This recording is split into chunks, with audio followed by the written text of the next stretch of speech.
at my grandmother's birthday party and whatnot. So Um, the other main guy that normally does this with me will not be here tonight because of work. okay. But his brother Jason, our kind of the third guy for this, usually is here, but he's usually late.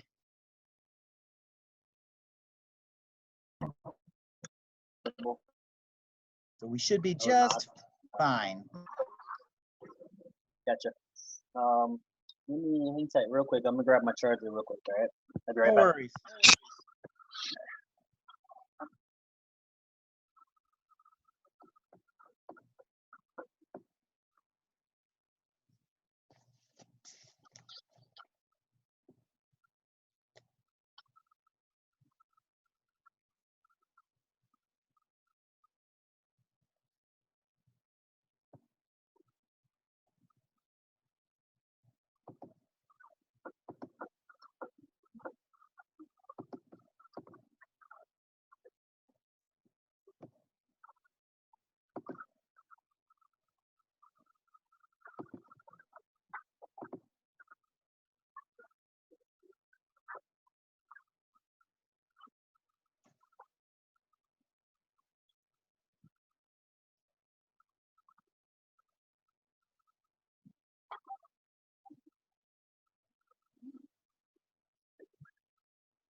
Okay, I'm back. Yeah. Good. All right, I'm in. Beautiful. Okay. Oh man. Yeah, been out today because I had my grandmother's birthday today. Well, it's tomorrow, but we had her birthday party today, so she's turning 85 tomorrow. So. Yep. None of my grandparents are alive. None of them made them quite that far. Yeah. This is my last remaining grandparent. All the other ones, they passed away. I think they were in their 90s. I think one of my grandfathers was 80. He was like 89 or 88 or something like that. And then my other one, he was 90. I think he was like 96 or something, 94, something like that when he passed. On my dad's side. So it wasn't too bad as far as with, he was pretty much just died of old age. It wasn't anything too bad, you know what I mean? So what was it? The link that when you told me as far as with the work or whatnot, what was that? I couldn't remember off The the top link of my for. I'm sorry. Give me a little bit more context here. What link are you looking for? You were told me. I remember you mentioned something. It was through Facebook. Something about work or something. I forget what it was. I didn't know because the only thing that I remembered was when I mentioned about let me see, like the idea. I think the one idea was somebody who had the power to like change reality, but he changed it through his dreams instead. And that was his kind of like his gift, his power was like he would dream. I guess he would dream something, and then I didn't go into further details. It was just like a broad general idea that I was thinking about. Are you talking about my my Analog Kingdom book thing? I think that's what it was. Let me recheck your Facebook Messenger because I have a feeling I might have sent you something. Yeah. In that, I'm not sure if you're active on that much or not. Not yet. I just remember you sending that to me. I think that may have been a reference to that. I'm not sure exactly. There's a link for Denny's Days. Yeah, I wrote, send me a description of the work you mentioned in Denny's Days for Analog Kingdom. Gotcha. That's really all you got to do is send me that. Because it's going to kind of go in a spreadsheet of ideas for later. It's give me kind of your 2-minute or 2-sentence pitch of the idea, so that, let's say I put this up on a crowdfunding site, people can pick and choose which idea they want to fund to be written. Okay. Like, you don't have to actually write it yet. You wouldn't have to write it until someone pays you for it. Later on, and likely closer to winter, if I get a chance to start putting this together, then I'll ask you, well, like, how much would you want to get paid for this, so on and so forth. Okay. So for right now, it's just gathering ideas that would go into this book. Gotcha. And they're shorts. They don't have to be long stories. Gotcha. I've got to go into it a little bit more in terms of how I would want to write it. Because me personally, I like just writing it and just for the fun of it. Because there's certain days like just yesterday, yesterday morning, before I went to D&D, it was like not D&D. Before I went to go play Magic with my buddies, it was, I think it was around like 2 o'clock in the morning when I just woke up, and then I started writing for my D&D campaign. And I had the idea. I'm actually making, because remember I told you I was interested in D&D in terms of D&D. Well, the idea that I'm doing, you ever watched the movie The Page Master? Yeah. That's the idea I was going towards. But instead, it's going to encompass a variety of exit signs, basically the entire library. It's more of like an updated version where you go towards there's the anime, there's the, of course, the fantasy, fiction, realistic, history, all kinds of stuff. And they basically, it's one of those things where I would take characters out of each of those certain encounters inside the books. And what happens is, what's going on is the Page Master, you get your library card, and that library card is almost like your RPG, where you start off fresh with the character, you come in, and when you check out a book, in a sense, you basically go into this fantasy world, and all these guys, the characters that are coming into the campaign, they don't know anything about it. But she says, just follow the exit sign if you get lost, kind of like how the Page Master was, but instead they end up getting shot into the this fantasy world where they can follow, like in general, basically go anywhere they want to, and it's almost like they'll go in and then they get sucked into this book, any books, whatever books. I'm actually taking anime or manga into consideration as well, because for instance, you might jump into Moby Dick. And how it is that based upon everybody's decision, what they choose to do. Like for instance, you may choose to help and save the whale, and end up making Moby Dick your enemy. You end up making, or you make I forget exactly his name, but you end up making, because I think I have to reread Moby Dick. But you can end up making enemies depending on your decisions that you make. So, for instance, I'll take Inuyasha for an example. You're into the world of Inuyasha, and let's say, for instance, you decide to, I don't know, you see a person there, you end up killing Kikyo. I don't know if you watched any animes and whatnot. Have you watched any like Inuyasha or anything? I am a pretty big anime fan, not so much recent, but Inuyasha's pretty old. I've watched most of the first season, but not in like 10 years. Gotcha. Well, one of the things, like, about Shishomaru, Inuyasha's brother? Uh-huh. Okay, so he's one of the characters. Inuyasha is one of the characters, obviously, Kikyo, and of course, Naraku. So what happens is that based upon, and the whole party, it's going to be a total of 4 people that's going to be playing. Based upon their decisions and what they do, they may make enemies, and those enemies would be people who are showing up in game. So I'm actually making those characters, like for instance, those characters, let's say for instance, they're all level 3. The players are level 3.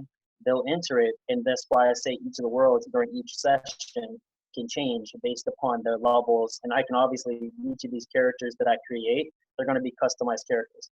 So I've actually customized various characters based upon how they are, the D&D style. So they'll enter that world, and they may see like an incident, like they'll enter and they basically pick a side of what they want to do right then and there in that story. And then say, for instance, One Piece may be an example as well. That's actually one of them. One of the worlds they can enter is One Piece. Now, they may make an ally with Luffy based upon a decision that they did, And then come in game when everybody's level 20, you may have Luffy as a friend or an enemy. So in a sense, it's like, okay, you got your 4 characters who are your, regular 4 players, and then you got every single person is going to have an arch enemy. This would actually fit very well into the style of the Analog Kingdom thing. Mhm. What I would ask for a contribution to that book would be probably like an excerpt. So Yeah. it would be a nice test drive for a portion you have polished out where you don't Mhm. necessarily have to have all of it done up yet. Yeah. And that's actually it's a good jumping off point for one of the main things too, is to get some kind of a use out of piles and piles of unused ideas. Like you got the Mhm. ideas for it, but it was never written. The Yeah. incentive to write some of it at least would be that someone's paying you to do it. The other incentive is for people that have these massive stories they want to write. You can get like a sampler out. Like one of the guys I'm having do it would insert part of a script. Yeah. And then you get it out there. It would be, and maybe people would be interested in it or not, but at least you have it down somewhere. It does not have to be complete works, because Okay. generally the framework would be that your portion for each story, and there's going to be an author doesn't have to have just one story or one section. Yeah. It would be like a 1 to 5 page short. Gotcha. And that's flexible, obviously, but it's going to be full of lots of art zine type stuff too, like an imaginary band and things of that nature. Okay. This thing Yeah, is supposed to be a cultural compendium that does not necessarily have to do with the world, but could all be bits and pieces of a culture that could later on be a portion of it. The world's framework is kind of like this junkyard universe between the channels. That's sort of like where unused imagination goes until it's ready to be used again. Yeah, I gotcha. And see, So, and then so that's where I got so many ideas. Obviously that one stemmed from my D&D campaign, and also the idea. I don't really. How can I say this? I typically don't like quote unquote happy endings for the good guys. I typically like realistic endings where it's just okay, you know, this character, for instance, I don't know if you ever heard of the book called Aragon?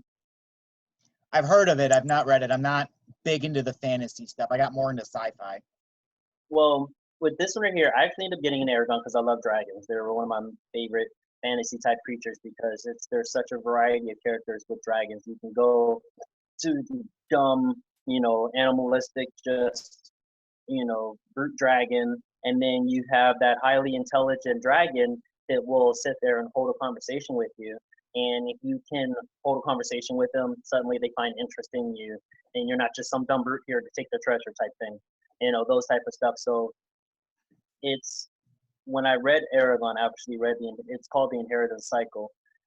Aragon didn't necessarily have a happy ending. He did not get the girl that he wanted.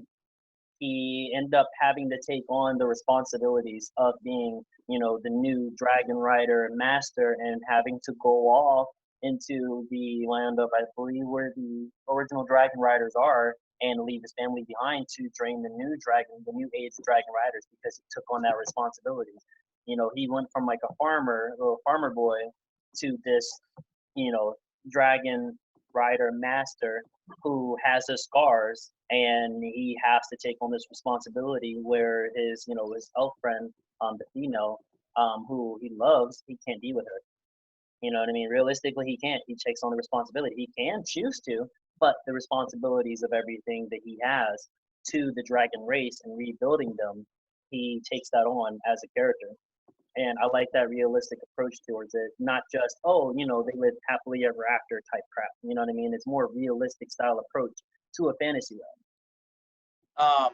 Well, there's a few ways you can do endings. There's that what you call realistic, which could be the kind of ambiguous ending where things don't always go good or right, but they can be a little bit of both. Ambiguous, I guess, is what I want to say. Yeah. And then there's the Japanese ending, which are the no endings. They kind of end abruptly. Think Sopranos. And the Japanese culture has a thing artistically for imperfection, like irregularity, and then unfinished items, because you're expected to finish it yourself, each viewer, and therefore engage the viewer more. Now, to American audiences, that pisses us off. we're used to these tidy bows. And we're used to having our endings black and white, comic book style. Like, it's good or it's bad. I mean, you could have bad endings. Think, Tales from the Crypt or whatever. Yeah. But Americans like to have their shiny, bright, complete endings. Yeah. Which is why Sopranos pissed so many people off. Oh. Their ending was a fade to black with no explanation in the middle of a very dramatic, tense scene where somebody was going to die, like the main character was going to die, and it just ends without telling you whether he did or not. It just went to black to the point that you thought their like cable cut out. See, that's the thing is like I like those type of endings sometimes because, say for instance, all right, and I hate to use this as a reference, but like the Twilight series, there was the last like ending of Twilight because I did read the books. The books weren't bad. Movies they kind of like glittered it up a little bit, obviously though, to gear it towards a certain audience though. But what ended up happening was the ending of Twilight. People actually like fans of the book end up writing a different extensions of that the final book. So like for instance, they actually made a it was what was it? Because it was like Breaking Dawn, and then it said Eternal Day. It was a person who was a fan of the book, of the book, wrote. It's called Eternal Day, and it actually puts how can I say puts them into a situation where they actually did have to fight.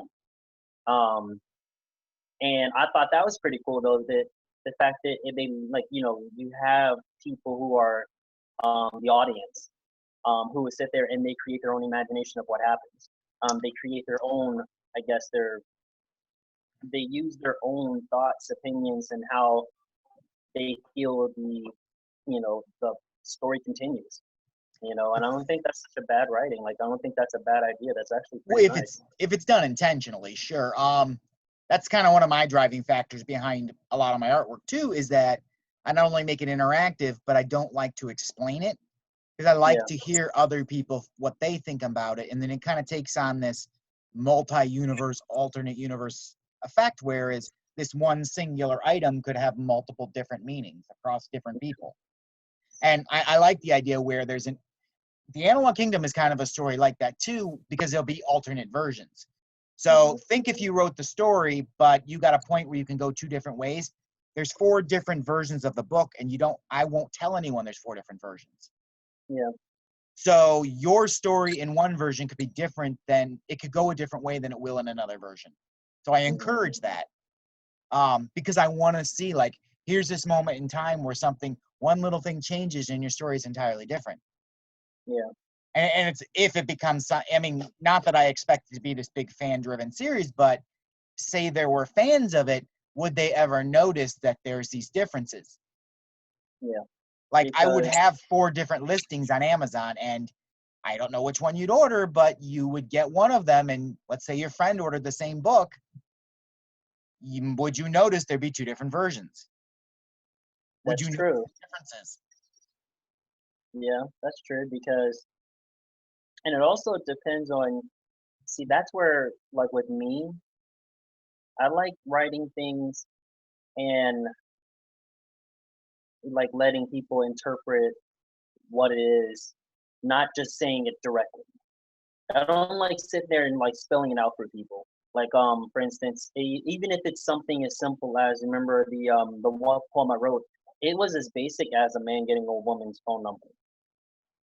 But the way I described it, you would think this guy is just like, wow, this amazing like woman, this almost like siren has him under this kind of spell. When in reality, it's just his, it's you would think it's some kind of fantasy. When in reality, it's like, wait, hold on, he's just getting a woman's number. You know what I mean? And he's working it out. He's working it up in his head to be this epic. Yes, it's so epic in his mind because our brains, the way the human brain works, there's so many things that we see that in reality it's not exactly what it seems. Our brain tricks us sometimes. Yeah, I have a feeling that's an exceptionally personal story, as in, this is what I do, let's write a story about that. Yes, or it's not even just like, personal things. I like writing things like different moments in time and situations that occurs in life with people where it's just, oh, this is what happened here and this is what happened here. From my other people's perspective, they may think it's really dumb. Like, wow, why would that person be so stupid? But from their perspective, it's perfectly logical. Even if it wasn't logical, it's still okay. What I mean? It's still right. It feels it's their that driven emotion that they feel that it's what they should be doing. At that moment in time. We think like there's just like, I'm pretty sure people, we have our moments where we just look and be like, what was I thinking? Or what was that person thinking? So we're like, what were they thinking about in that moment?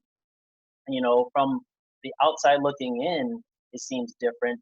But when we view things like from our own perspective, it's almost like, how can I say this? It's almost like sometimes we work it out to be more than what it actually is. Yeah. I mean, not everyone is like that. The artistic type are almost always like that, but there's plenty of people that go through their day a lot more surface level brain dead. Mm-hmm. The vast majority of people are. And then there's, the people that are highly creative where you can't go through life without having that fantasy element to it. Like your Yeah, life would be void and meaningless and dull without yeah, working up every situation into being something more important than it might be. that's true. I mean, for instance, taking uh just life in general, just going out and seeing nature. Okay, yeah, the wind blowing, it's pretty simple things. The leaves fall, seasons change. If you look at it in a, simplistic way, it can be seen boring. But if you go outside with this like grand scheme, like, what, I'm gonna go outside and enjoy it, enjoy life, and suddenly you're looking at this beautiful painting, um this this chaotic world, how random it is, and you're just like, wow, look at this bird. And all of a sudden you're just looking at life from a whole different perspective, and it's just like this fantasy perspective where it's just, oh wow, it's chaotic and beautiful. I've got this poem I wrote a while ago. It's called The Moment. Each Hmm. stanza is a different moment in my life that had this significant importance where I recognized it for that. And it stemmed from a period of time in my life where I traveled a lot. Like I went to Europe and Japan, and when I was in college, I went to San Antonio and across the U.S. And it didn't come to me until I was sitting down. I went to during my IT degree when I was at Kent State Ashtabula, we went to a Hmm. conference in San Antonio, and I was kind of in the middle of the students there. The ones older than me kind of were like the kind that had failed most of their life and went to college because they had nothing better to do and partly to pay their rent. And then there's the younger sorts who were the traditional students. And Hmm. in this particular one, it was the first one the faculty advisors couldn't go. So to the Okay. younger people, I kind of became like the old storied guy.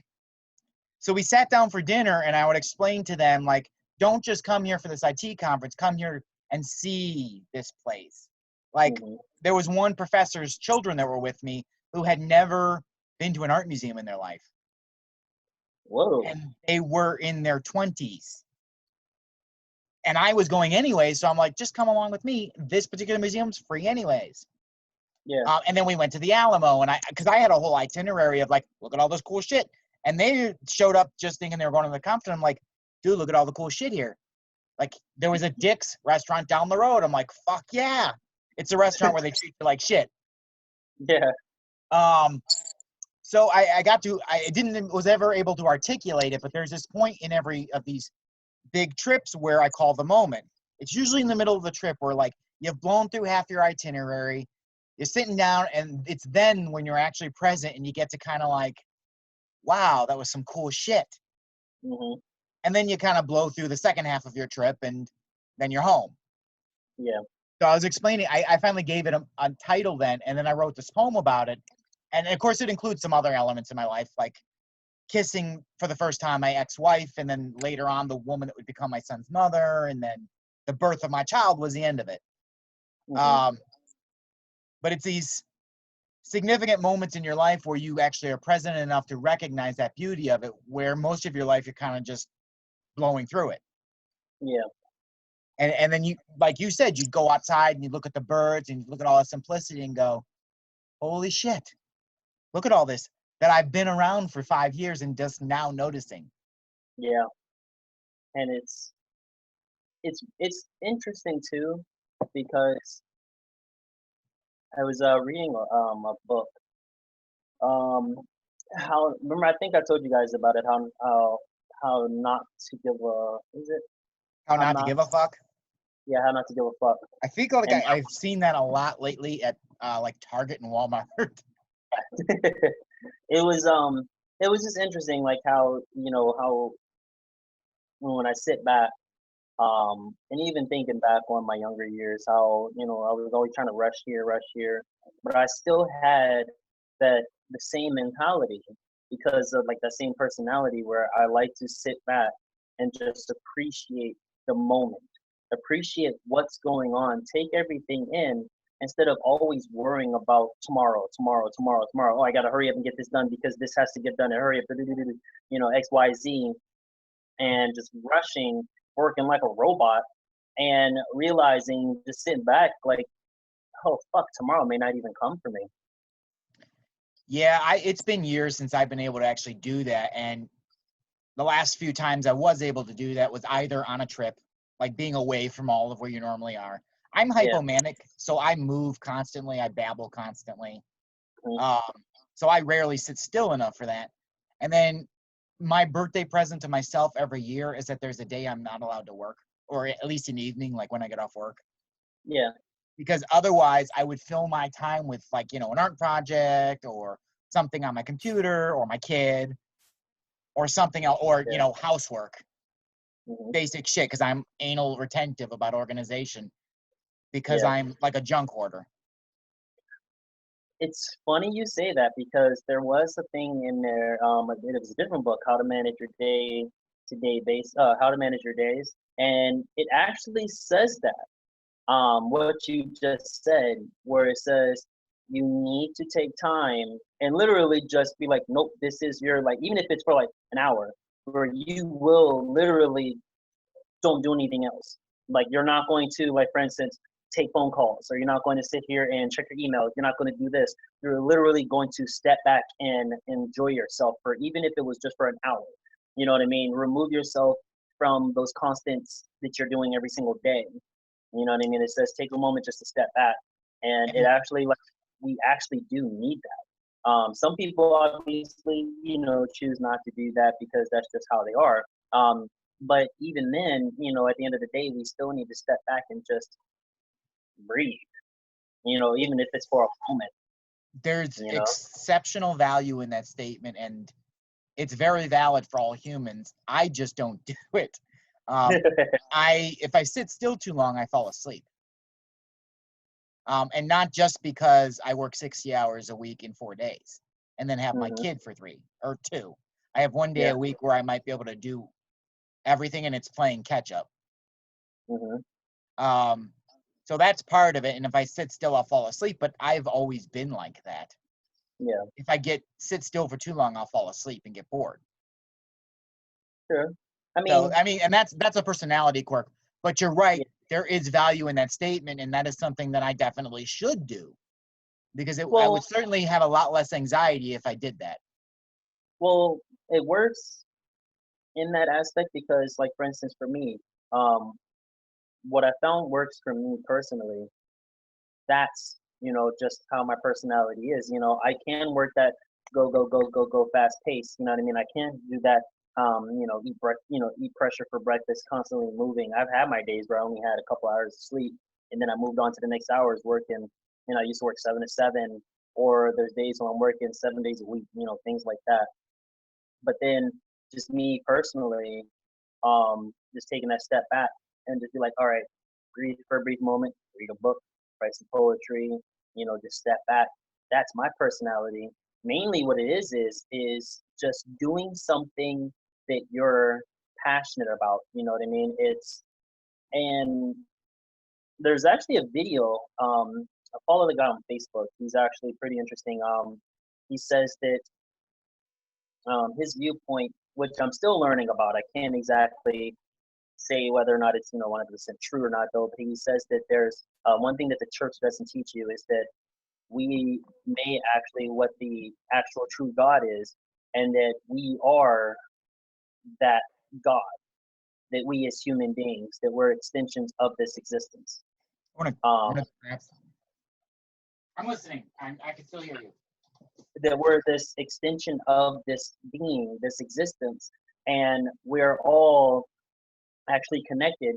And he mentioned something which actually struck me as a pretty valid point.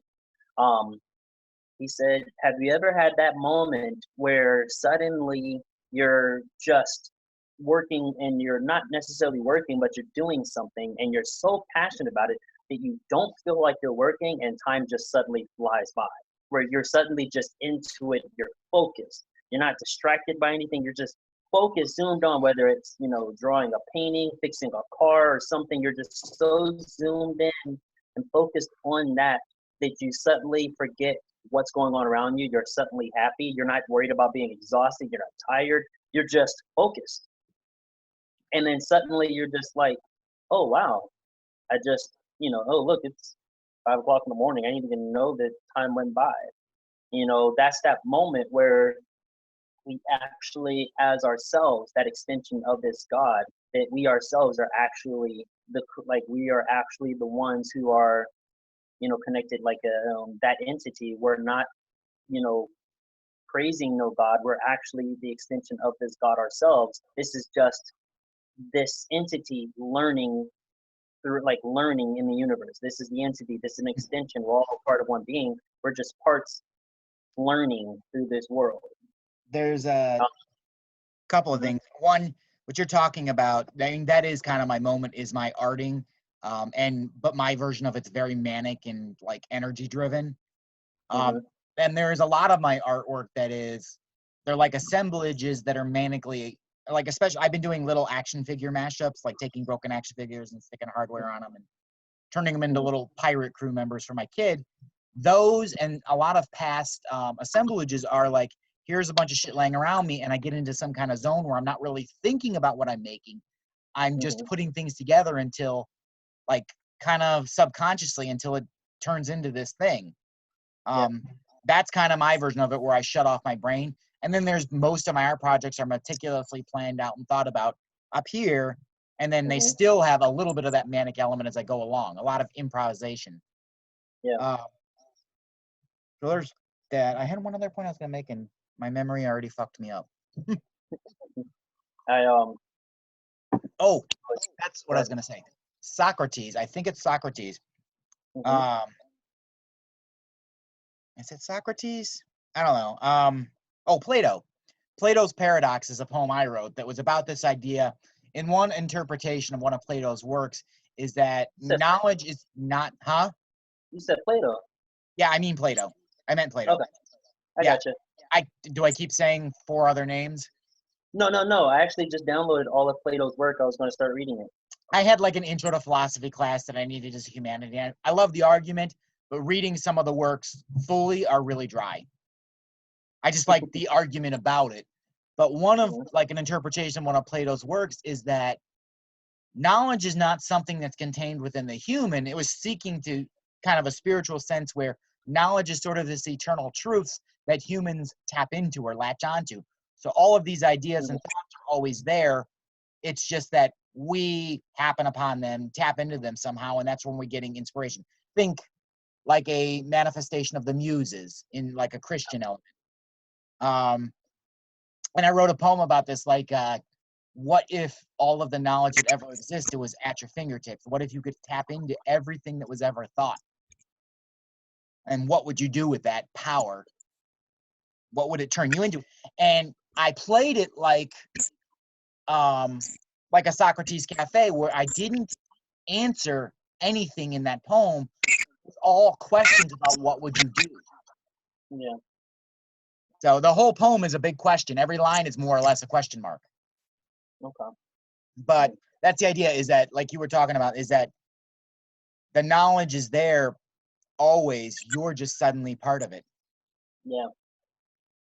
And that's where, like, I actually, how can I say, like, a part of me agreed with him on that aspect because it feels almost like, we're constantly seeking knowledge.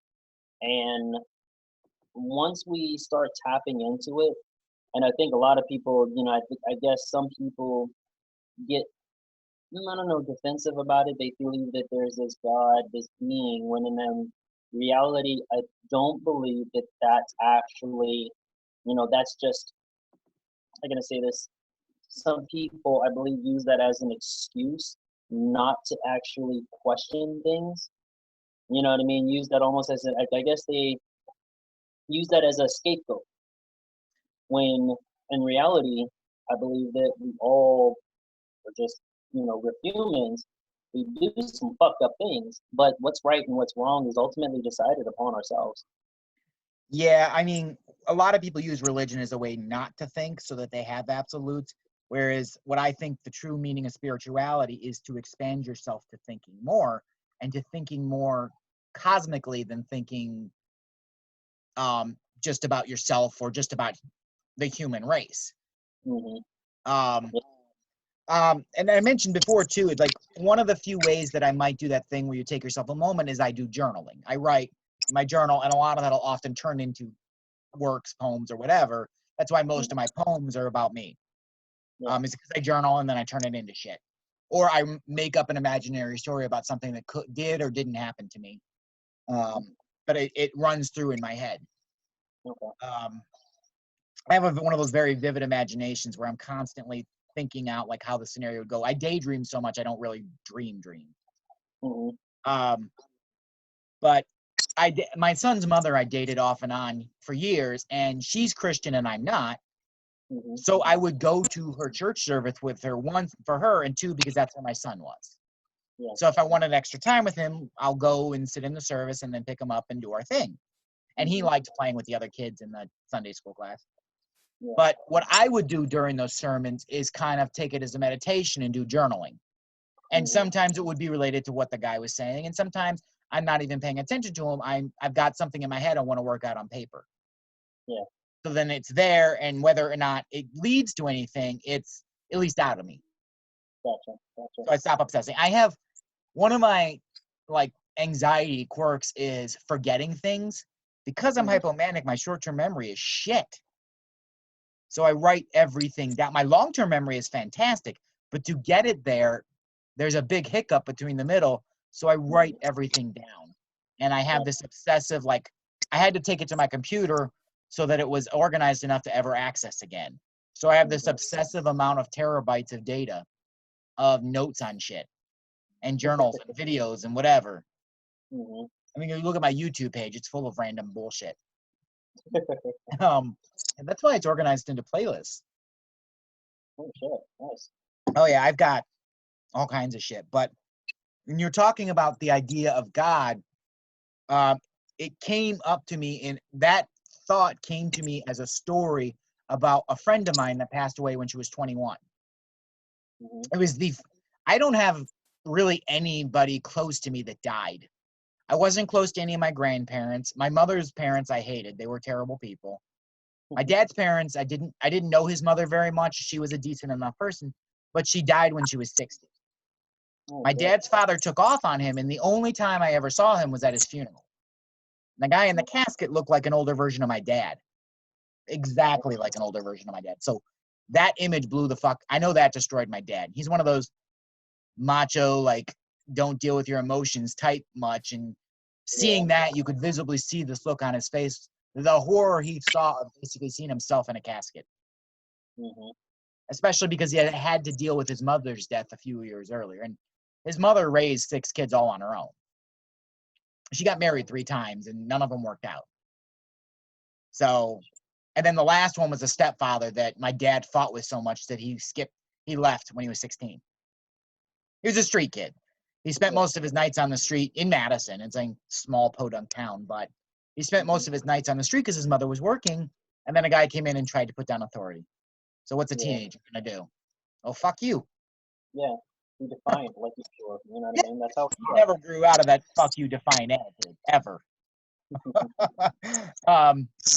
But you could see this look on his face. His mother hit him really hard. It was probably the only family he cared about. He gives a shit about most of his siblings because most of them are assholes too. Mm-hmm. But his mother really hit him hard. And then he knew his dad was a piece of shit. He even tried to reconcile with him. He came back from Florida and kind of got into some trouble and met my mother and knocked her up and stayed with his dad for a little bit. It lasted about a week when he found out his father was still waking up in the morning with Jack. And the reason his mother divorced him was because the guy was an abusive alcoholic. Yeah. So he took the fuck off and he said, nah, I'm going to do my own thing, and skipping from house to house, and he was stealing gas and he got arrested. He met my mother in a county lockup and she got bailed out and he knocked her up. Whoops. Yeah. That would be the story of where I came from. Yeah. When it comes down to like my mom and like my family, interesting enough, it's kind of like pseudo. I recognize them, but because I didn't necessarily grow up with them close, it's almost like it's the idea of being close with them that I get upset about sometimes. That'll make me like, I'm not crying because that person passed away, because I have I have a understanding that we all live, we all die. That's life. I don't look at a person's death like, oh my goodness, that's blood. I look at it as you're an animal, you just died. Okay, you live, you die. You know what I mean? It's of old age, for food, or for whatever reason. So I kind of look more at it in a sense, like, if you want to call it the laws of the jungle. You know what I mean? I don't sit there like my dad. He was a hunter. He liked to hunt. Took his dogs hunting. I didn't care for that. But when he went to hunt, he hunt one not for sport, but to actually just hunt food. And I respected him for that part. But at the same time, I didn't grow up with him.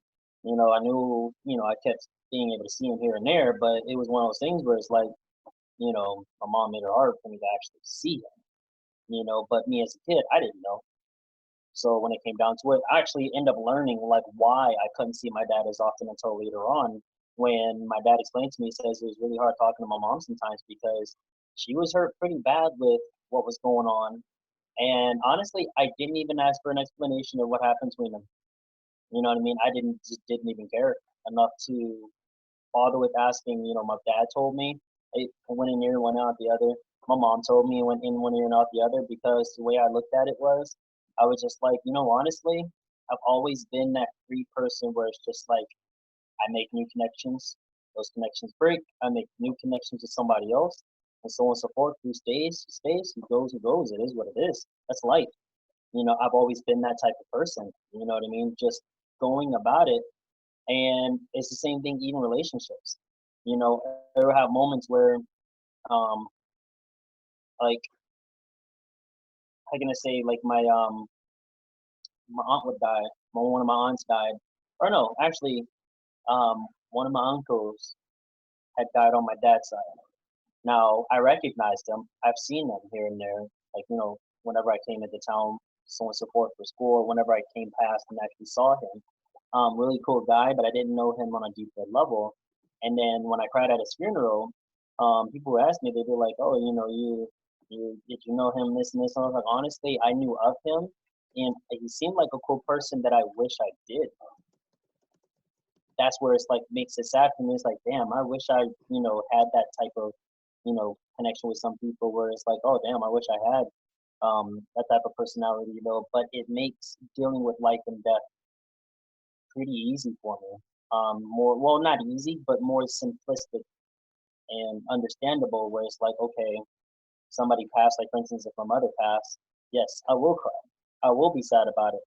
But because of the type of person I am, I know it will happen one day. Now, if she dies before me, I don't know.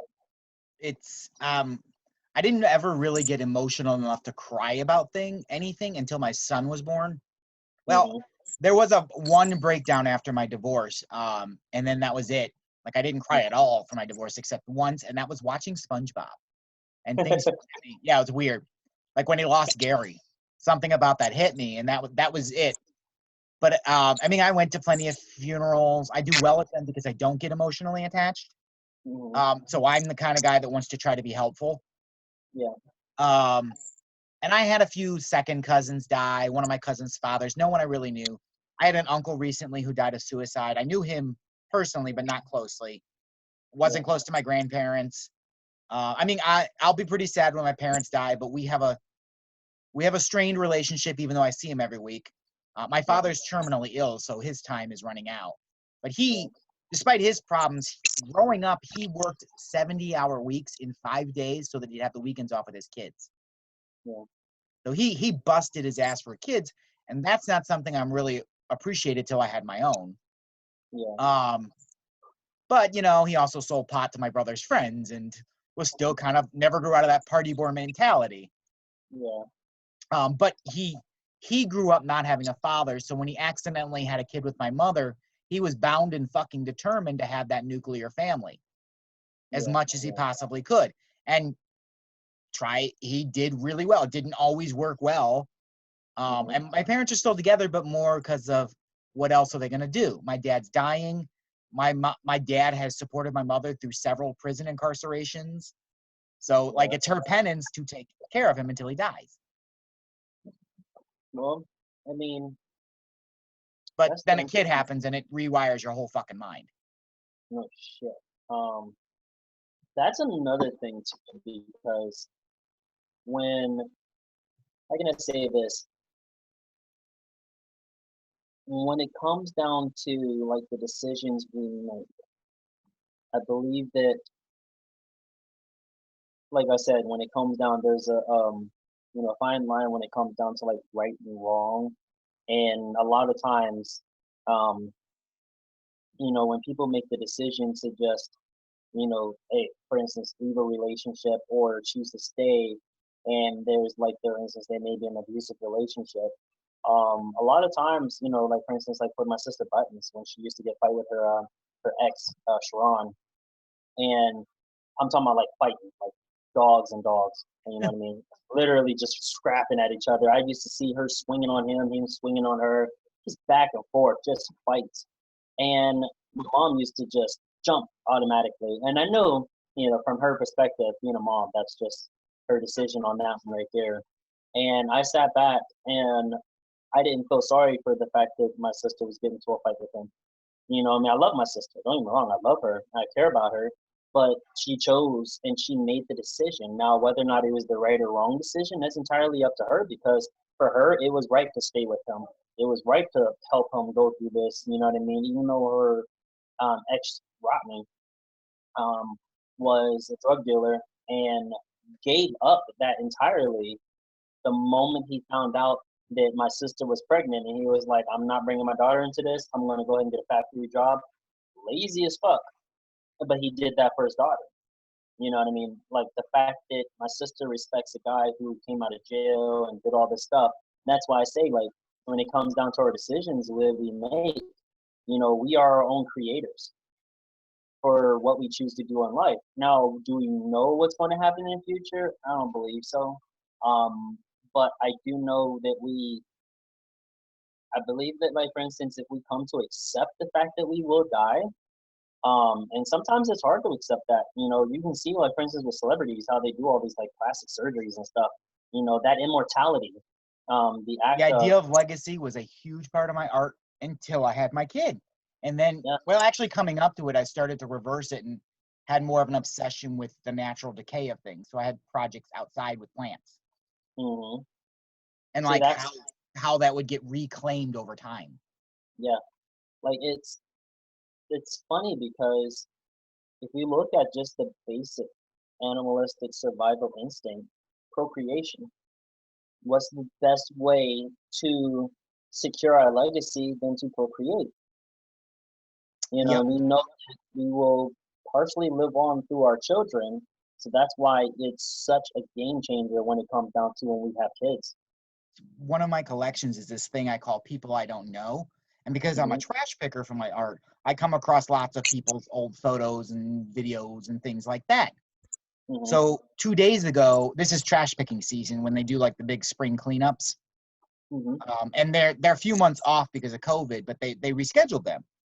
So one of my last stops was at this auction house, and I came across just boxes and boxes of this guy's photos and notes and slides. His name was David Pierce. He was a gay man who clearly survived through the AIDS epidemic of the 70s and 80s. Has this terrible, like, glamour shots picture with his dog, but also had archaeological tools in Egypt and notes and photos inside of tombs and things like that. Oh, And wow. like he printed out emails and whole textbooks about notes about this stuff. And like, I have this mountain of this guy's shit that was in bumfuck Egypt, in Perry, Ohio, being thrown out of an auction house after he died, clearly.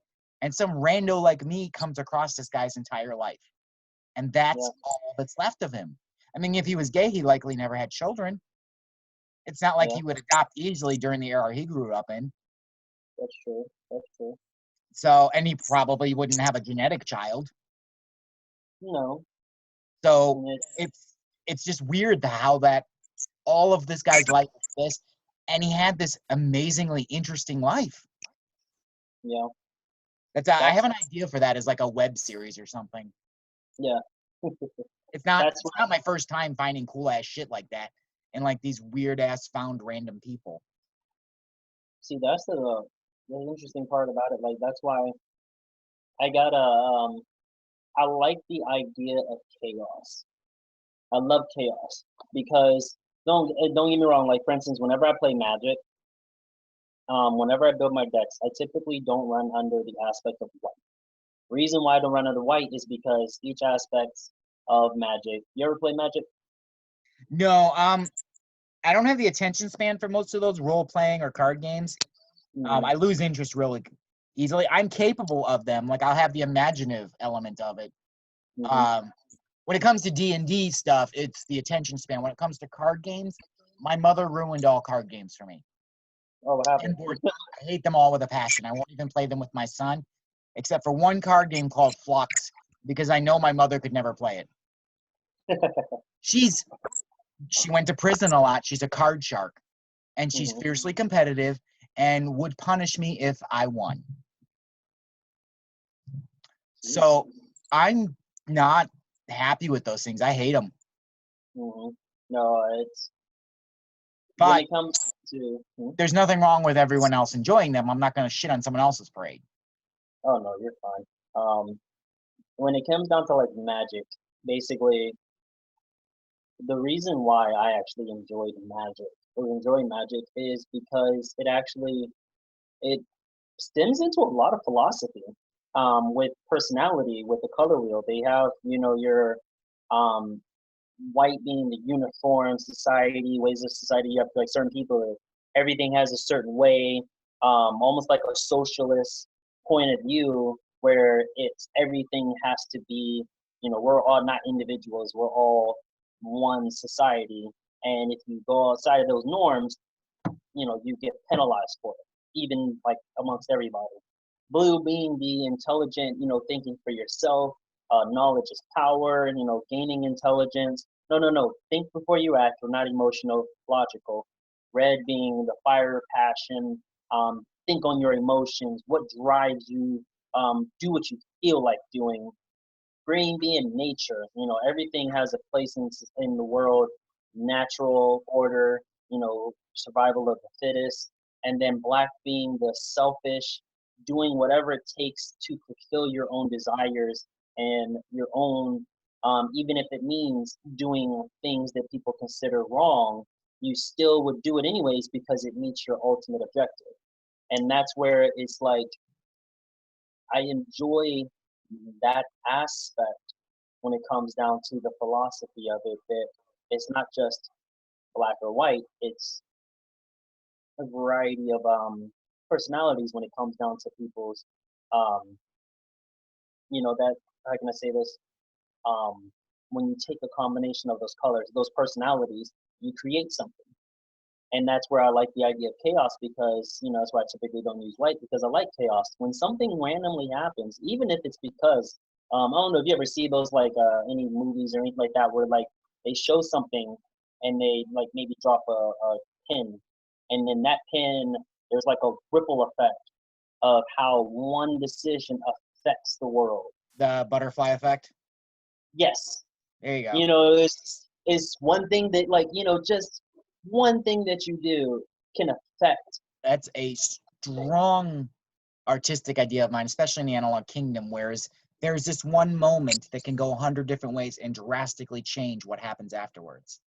Mm-hmm. My poem, The Moment's about that too. It's like, without these one moments, how would things have been so much different in my life?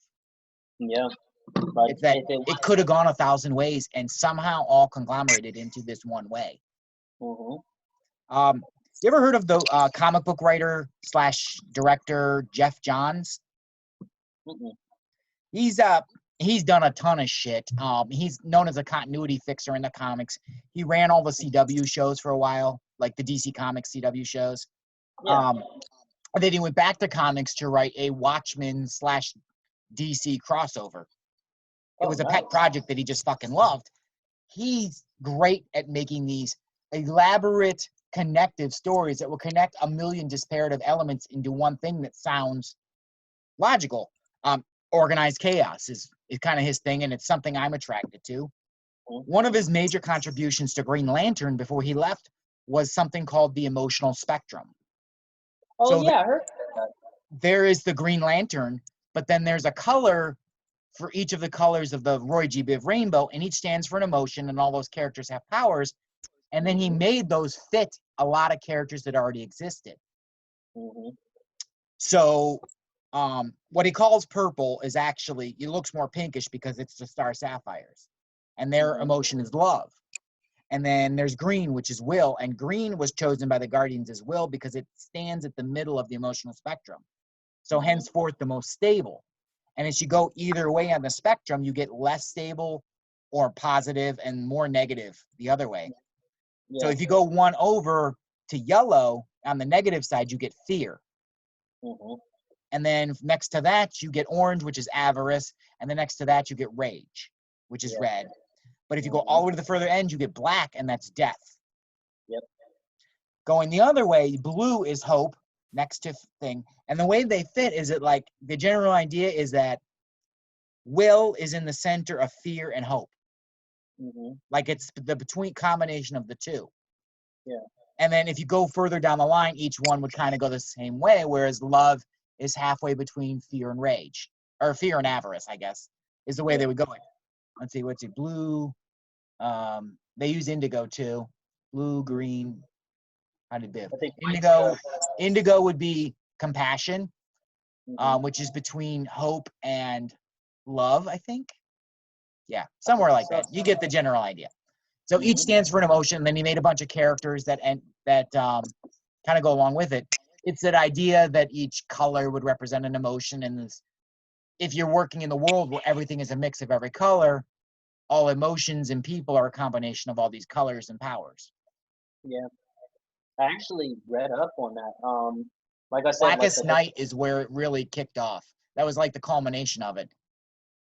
See, that's where I actually looked into that, with the color spectrum, because I was curious, about like whether or not there'd be more with the green, and then I saw the fear. Obviously, watching the Ryan Reynolds film, with that one, I didn't take, like, I'm gonna say this, I didn't like bash that movie too much when it came down to it, because the Green Lantern movie blew.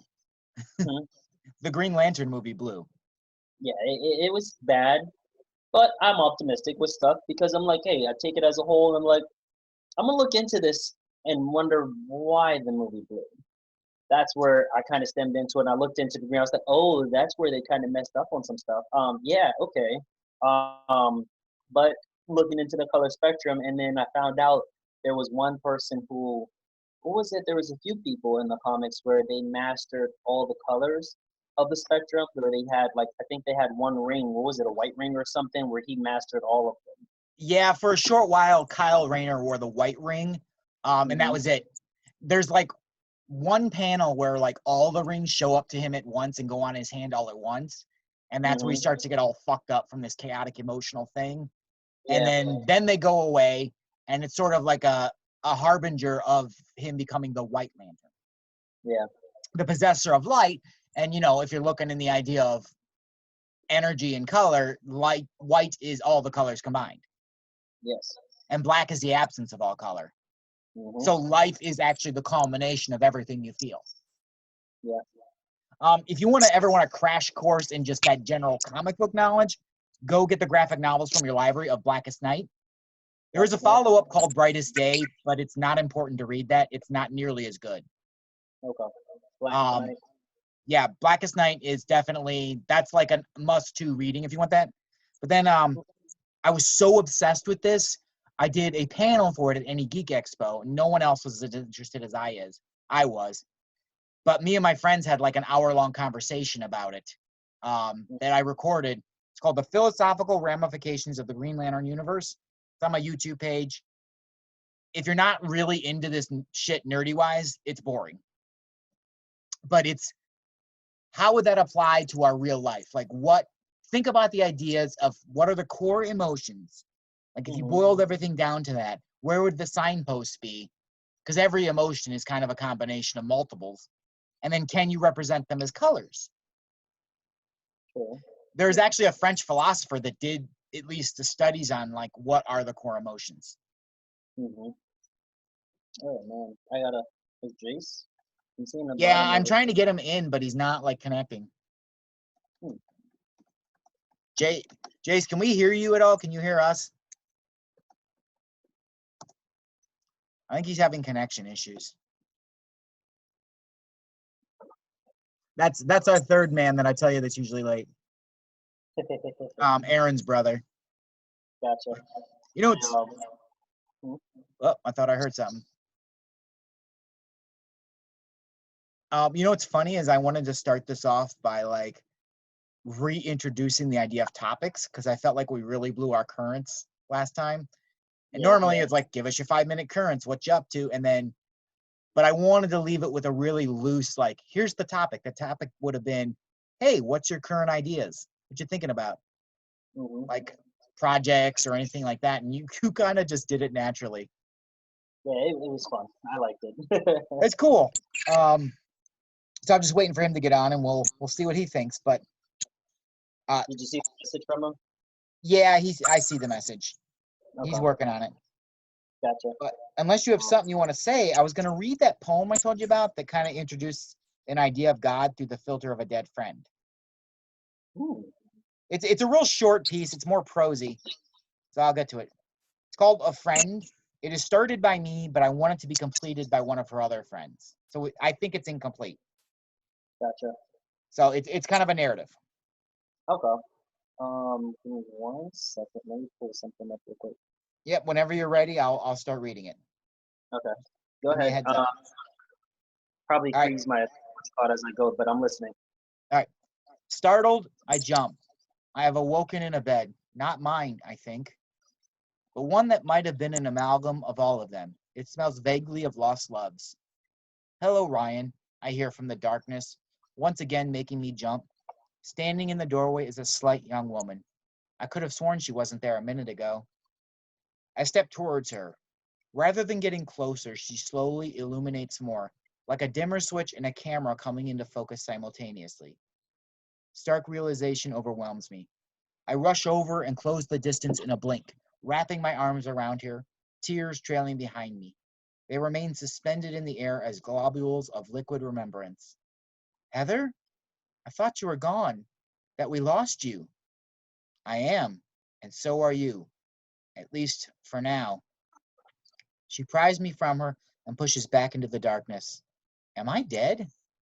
Not yet, she says. Are you? You? Sort of. I am the me you remember. Being dead is like this odd, disconnected collection of everyone else's recollection of you. I am what you think I was. The rest of me is in someone else. It's kind of like God. He, she, it, they, or whatever people think they are. Whatever they worship as the divine is. They think, therefore, are. Is this heaven? No, it's just me. Are you God? We all are, kinda. Look, I need to tell you something. Something you've lived your whole life without lived with your whole life, without living your whole life. Wake up. And that's where it ends. Okay. Wow. So it's like a vague thing. And that was that friend I told you that died at 21. And I want other friends to kind of write their own version of that. Like, one, does anything happen after wake up? Two, what would their memory of her have her saying? And that's not even really my memory of her. It's more like me filtering a dead person.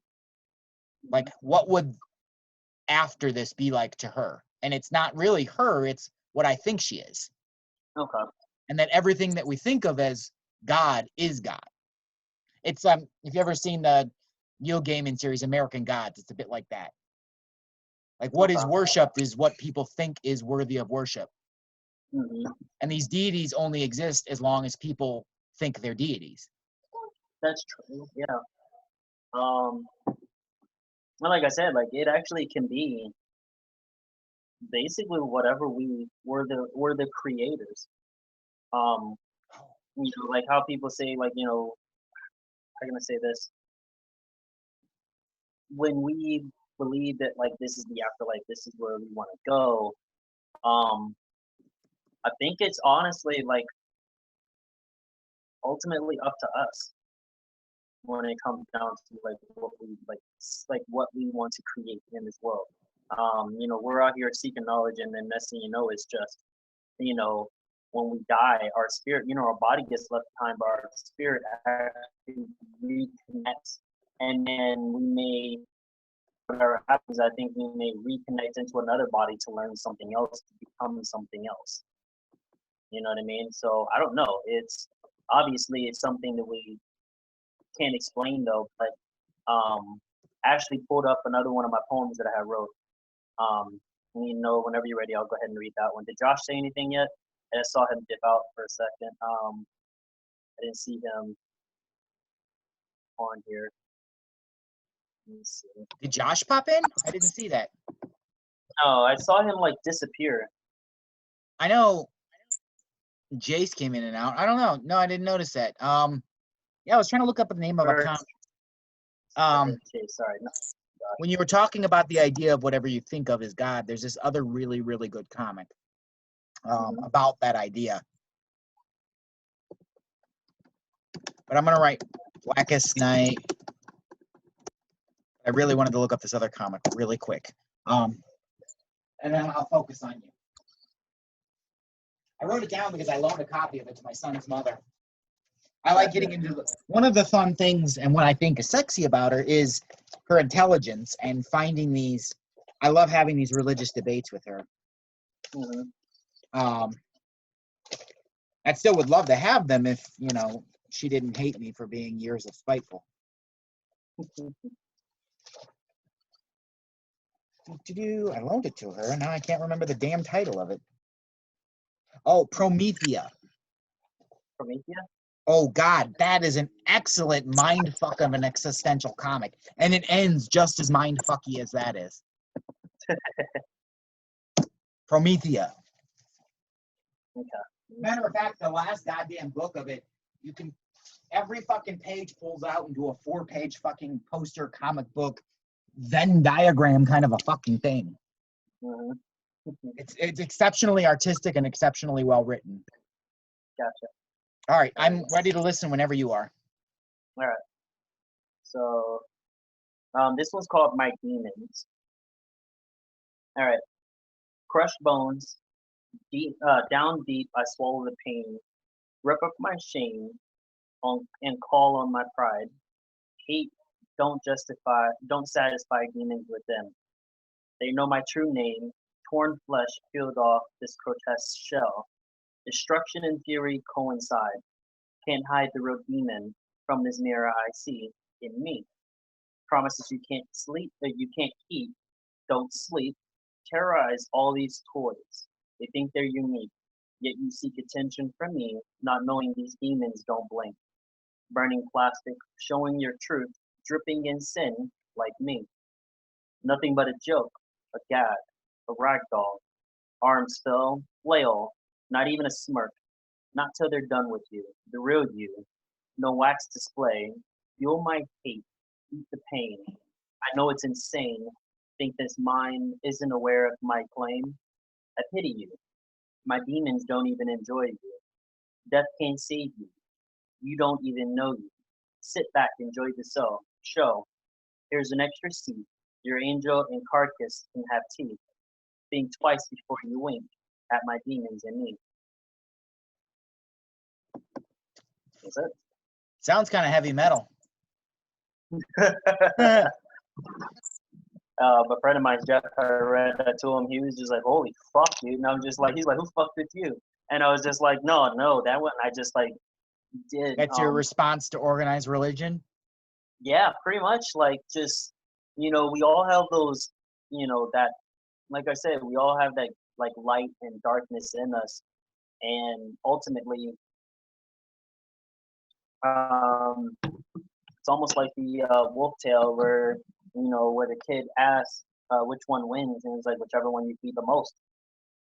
I mean, it's we have those sides to us that we choose to act upon, and if we choose to act upon, that's the one who wins for the most part, who's dominant. And I don't believe that it's stagnant in any way, shape, or form. There's times when even the nicest person in the world suddenly becomes mean and an asshole. You know what I mean?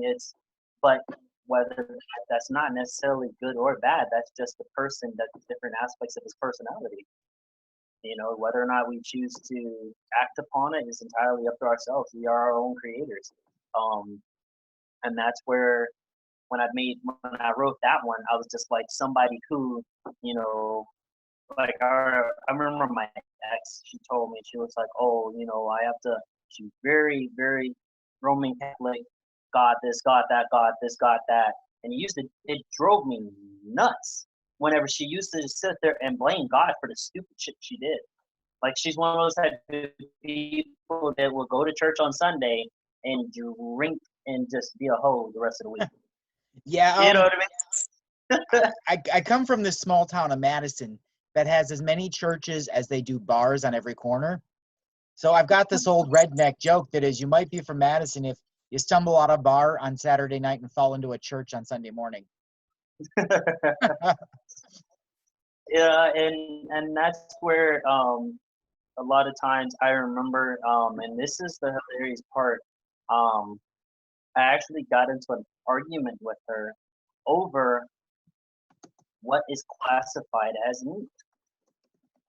Her excuse was because she said that they aren't allowed to eat meat. I forget exactly what reason why. It was for Roman Catholic. I didn't look into it. I forget exactly when we had that argument. But she swear up and down fish and shrimp were not meat. She said, we're out because, and her reasoning was that the church said it was okay to eat it. That was one wall I hit with my ex about the Christian arguments, is that we would have these arguments and her proof would be, hey, so it said this in the Bible here, here, and here. And I'm like, well, how do you know that's an accurate reflection of God's word? Like, people wrote that. Yes. And she's like, yeah, but it was verified by blank, blank, blank people. And I'm like, right. But people are fallible and people lie on purpose. And she's like, well, then how would you know anything is true if that's your concept, is that everyone is always going to be constantly lying? I'm like, well, they will for religious sakes. And yes, that's the point. Everybody is fallible. Nothing that you believe as constant and absolute could be. And they can't accept it. She got so pissed off that she stopped having these arguments with me. That was the death of those fun little conversations. Yeah. Is because I told her that everything you could bring up as proof is suspect because it was written by human. Even if this was God speaking to humans, which even the Bible says cannot directly do so, which the Catholic Church used as a way to raise money. Because we have to be your intermediary, which not an original concept. Pagans and animal worships were doing that for years so that you could pay them tribute. Yep. But And also, most of your practices are like, hey, we're absorbing cultural elements of other pagan religions and concepts so that we can get more recruits. Well, then how the fuck do you know what is God's intention and word if you're absorbing what is supposedly non-godly to get more members? Yes. And I liked the idea that it was fallible. I just loved having the conversation. Yes. And that's the thing about it, is that I enjoyed the conversations as well, because, it wasn't, we would have an argument, we would like have a conversation, we would converse about it. And when she got so defensive because she felt like I was trying to change her views, change the way she is, and it was simply, I don't agree with you. I simply did not agree with her in it. That's And one thing. That's one thing I found with diehard Christians, is that they assume you're doing what they're doing. You're not trying to change their opinion, whereas it's one of their tenets of their religion to try to change yours. Like, you need to be saved by them. Yes. And it's really hard for them to understand that there are people who don't have that as their life motivation. Thank you. And they really, really think that it's super important they save you because you're going to rot in hell forever. Whereas it's hard for them to understand people that don't think that way. And many of these people are only that wired that way because they were indoctrinated since birth. Yes. And my son is that way too, and I'm concerned when he gets older, because we've already had a few like daddy's going to hell conversations. And that's fine, but he's still young enough to love me to death for giving him lots of toys. That's true. And that's another thing too, though, because even some people who were brought up, obviously Christian, and they're devout Christians, there are times even they themselves don't even believe it, and they know it.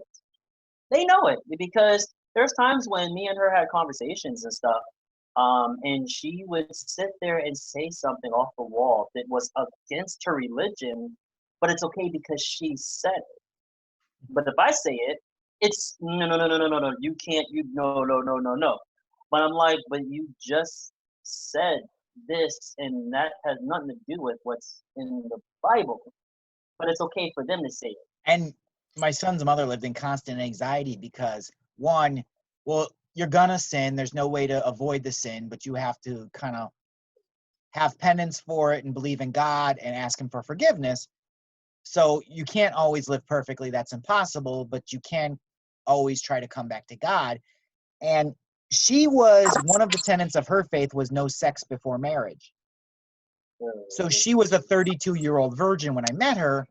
And, a decade of being alone and then working at a restaurant on Valentine's Day, here's this other guy in kind of a divorced situation. She knew me and my ex-wife.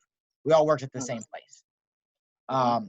Here's this guy that's more than willing to do something to quell that and has expressed interest in her. And she shot me down. But I asked her out and she said no. And I'm like, all right, cool. I'm going to continue to look at your butt from behind.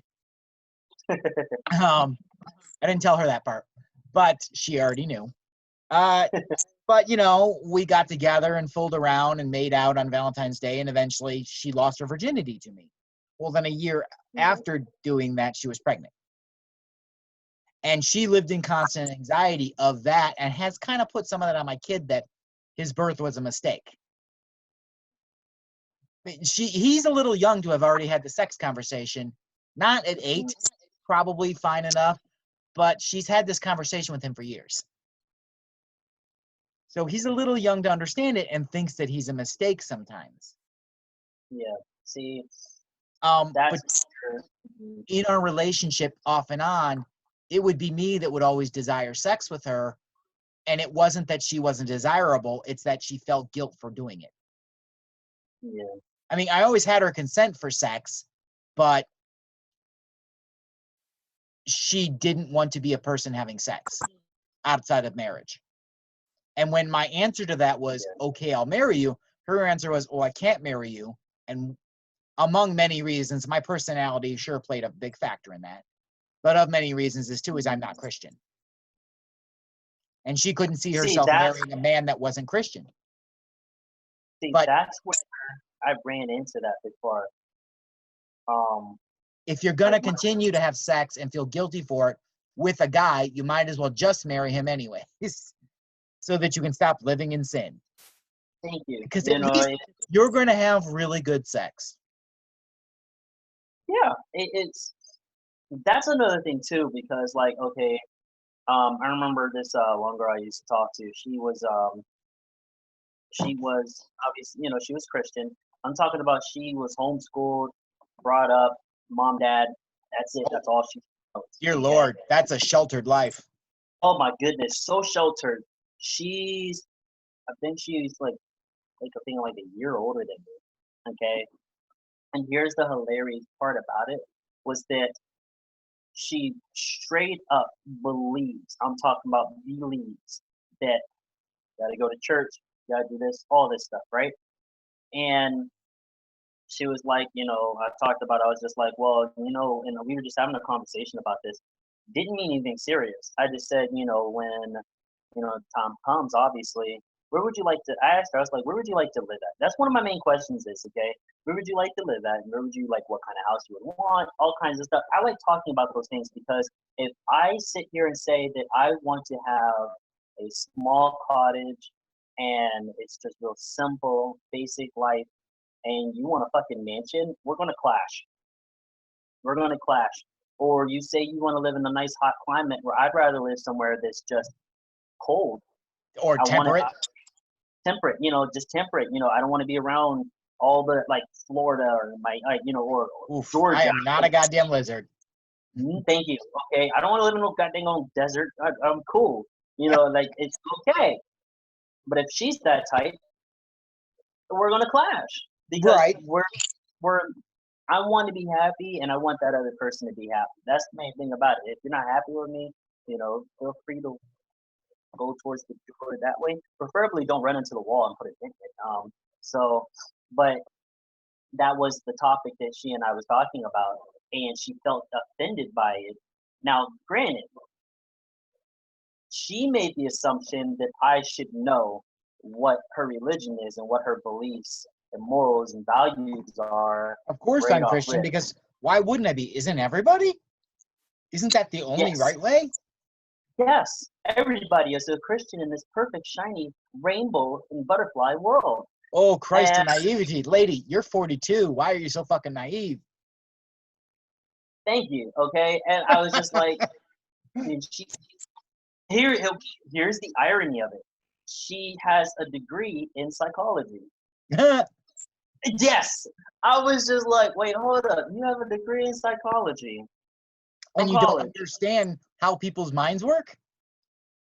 Yes. So the Imagine that. most Thank you. That was the irony of it, though. But I found out afterwards, though, after the conversation, and she felt so offended.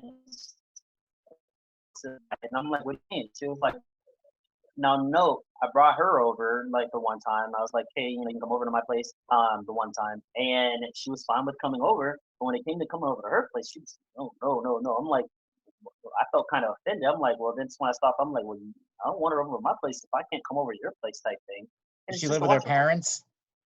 No, she lived in her own apartment with her 3 cats that her parents don't know about. Are Yeah, her parents paying for it? no, she is. Um, Then why and would she actually it matter? I found out why her mom was actually pissed off at her because she used her mom's credit card and spent $3,000 on fixing and taking care of her like medical bills for her cats, and without her permission. Go figure. And I'm like, wait, hold on. That's one of the basic things of respect for parents that I learned of. You know, growing up old fashioned. You don't take their mother or parents' credit cards or use their money without their permission to do things that are selfish. You know, Yep. so but that's a whole another story of things. Like that's where she would do things that were contradictive. They were contradicting her morals and values. You know, she would say like, you know, you can't like the whole sex before marriage and the whole all this stuff. But yet she was real quick for DTF. And I was like, wait, hold on a second. Like even me myself, I was like, hold on a second. You know, I'm not in for one night stands. I don't like having. Well, I'm not going to sit there and like have sex with somebody I didn't know. That's just me personally, like right off rip. Because the way I look at it is, I need to get to know whether or not this person's actually cool. You know, if I want a one night stand, I just go have a one night stand. It's real quick and easy. You know what I mean? But I'm not gonna look into that person's personality. It's simple as go to the bar, look at some dumb broad that just wants to have or like have sex and do that. That's like past. You know, I've been past that type phase with me. Um, but she was DTF. I'm like, hold up. Didn't you just tell me that your parents are Christian, that you, and she's 30 years old, I think she was like 31 or 32, and saying all these things, but yet doing something else, you know? And then she got offensive. She's like, you know, we can't be together until we're married. And I'm like, well, do you tell me we can't live in the same place until we're married? She says, yeah, we get kicked out of my church. You'd get kicked out of your church if they found out you were having sex. Thank you. And then yeah, and then she was like saying about like with her dad. She was like, I was like, you know, she told me about her dad, and she was like, oh, my dad, see, he had, I have to get, she has to get permission to date somebody from her dad. I was just like, wait, what? I was just like, hold up, but you're already talking about like going on like stuff like right now, like, and she was like, I know, don't worry about it. I'm like, I'm a little okay, worried about it. yeah, don't worry about it, but yeah, you're offended by all these things, and I'm just like, okay, so it's okay for you to do these things, but it's not okay for you to do these things. And the one time she had a drink, and I remember her saying, she was like, oh, even I, you know, sometimes I don't even feel like a Christian some days.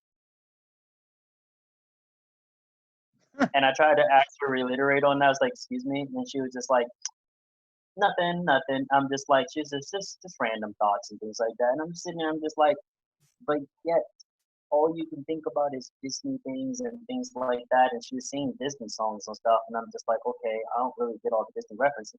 I've watched Disney movies and things like that in the past, like, you know, Flubber, things like that.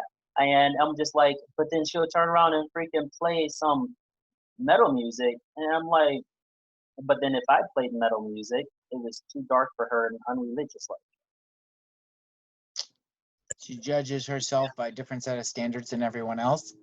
You mean like yes, that general Christian judgmentalness? yes. Like, go fuck yourself. You're no better than me.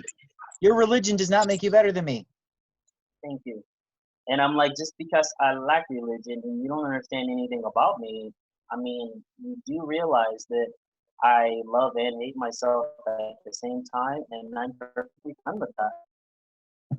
You know what I mean? And it's like and that's where I what was it, buddy of mine, Jeff, we talked about it. He's Roman Catholic, and he says he chooses not to go to church anymore. And I was like, why? And he said, because if you tell me that these are the rules, that this is our religion, and this is what we're supposed to follow, why would you conform just so you can get more followers? The whole gay marriage and all this shit. And then when he found out the Pope was like, yes, you know, gay marriage is good, and so on and so forth, he says, nope, I'm done. He's like, no. He left because of gay marriage? I think because of the gay marriage thing and whatnot, he says he's fine with it. You know what I mean? He doesn't, but he feels that if you're going to be in this religion, okay, and he questions those things too. You know, he's, you know, Roman Catholic. We can actually have conversations about stuff, open conversations about religion, unlike other Christians I've spoken with. To where we literally will have, like, for instance, about the whole Bible situation. How Jesus, like, why is it that there's a timeline that they skipped with Jesus Christ? Like, you would think his adult year, like his middle age years, would be very important, because that's where he's going, changing from a child Yeah, to a teenager. Isn't there like actually some stories that didn't get put in the Bible, like Scrolls of Nazareth or something? I think so. Yeah, Kevin Smith makes mention of it in Dogma. Mm-hmm. He said that that's the period where he was being a human and figuring shit out. Yes, that's what me and Jeff talked about, because he says he has an idea about it. He says he feels that, you know, there was a point in time, because you have to think about it. He said Jesus was a combination of God,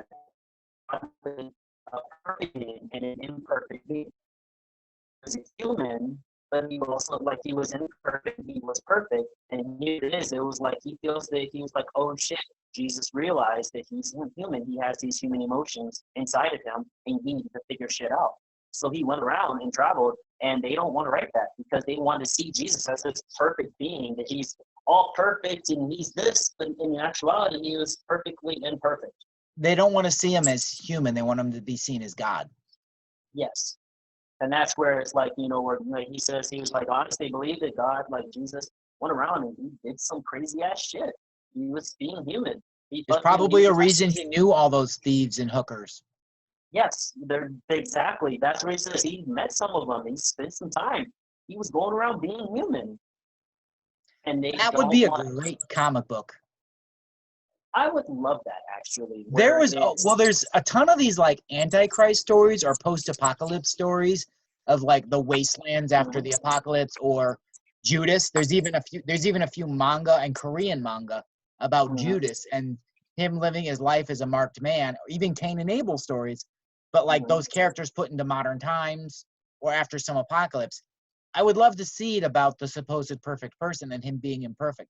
I want to see the comic about the years of him going to brothels and gambling dens and getting drunk and being a teenager and, sleeping with the shepherd's daughter next door. Because, I mean, why is he always referred to as a shepherd if he was a carpenter? Maybe he spent time working as a shepherd when he ran away from home. Yeah. I mean, maybe it was literal and not just like a metaphor. Yeah. He actually traveled and was just like, you know what? I'm just going to be a hobo in a sense, just traveling. And according to his stories, he sure had a lot of experience with the undesirables. Yeah. Yeah. He seemed to be pretty comfortable in that world. And also, if you make a comic book, please don't make him white. No, actually. Make him Middle Eastern. Like, he's not black. He's brown. He's brown. Thank you. His hair was of sheep's wool. Okay, his hair was curly. It wasn't knotted up. It wasn't straight.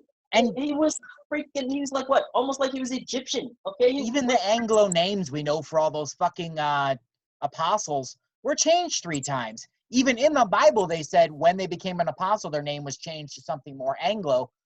But even the name they were referred to before that is another change of a name that was something Middle Eastern.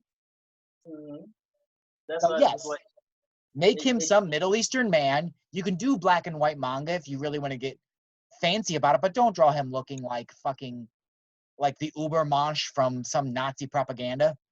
And then don't draw him as like some just African dark figure like that. Also, no, that's not accurate. No, it's not. That's what I'm saying. Like it drives me nuts in that aspect where it's like they try to go on opposite spectrums and completely change who that reality is. If you want to prove to us he was real by all these historical documents that could likely point to at least a person named Jesus existed. Whether or not he did all that shit, you probably can't prove. Yes. But if you want to prove that the man existed historically, make that part of it historically accurate too. Thank you. And it's. I mean, granted, we're talking about a comic book where you're making up years of his life that we don't know about, but I'm betting you can get a lot of reference from these scrolls of Nazareth and a few other things, the Dead Sea Scrolls or whatever they had claimed had been those missing years of his life. And I talked to my son's mother about this too, because she's more of a scholar and she leans towards the scientific side despite being Christian, which was what made the conversations fun. Yeah. She likes to cite, like, here's the historical where that's been checked. And the reason those other stories weren't put into King James is they didn't want to put any stories in that weren't historically provable.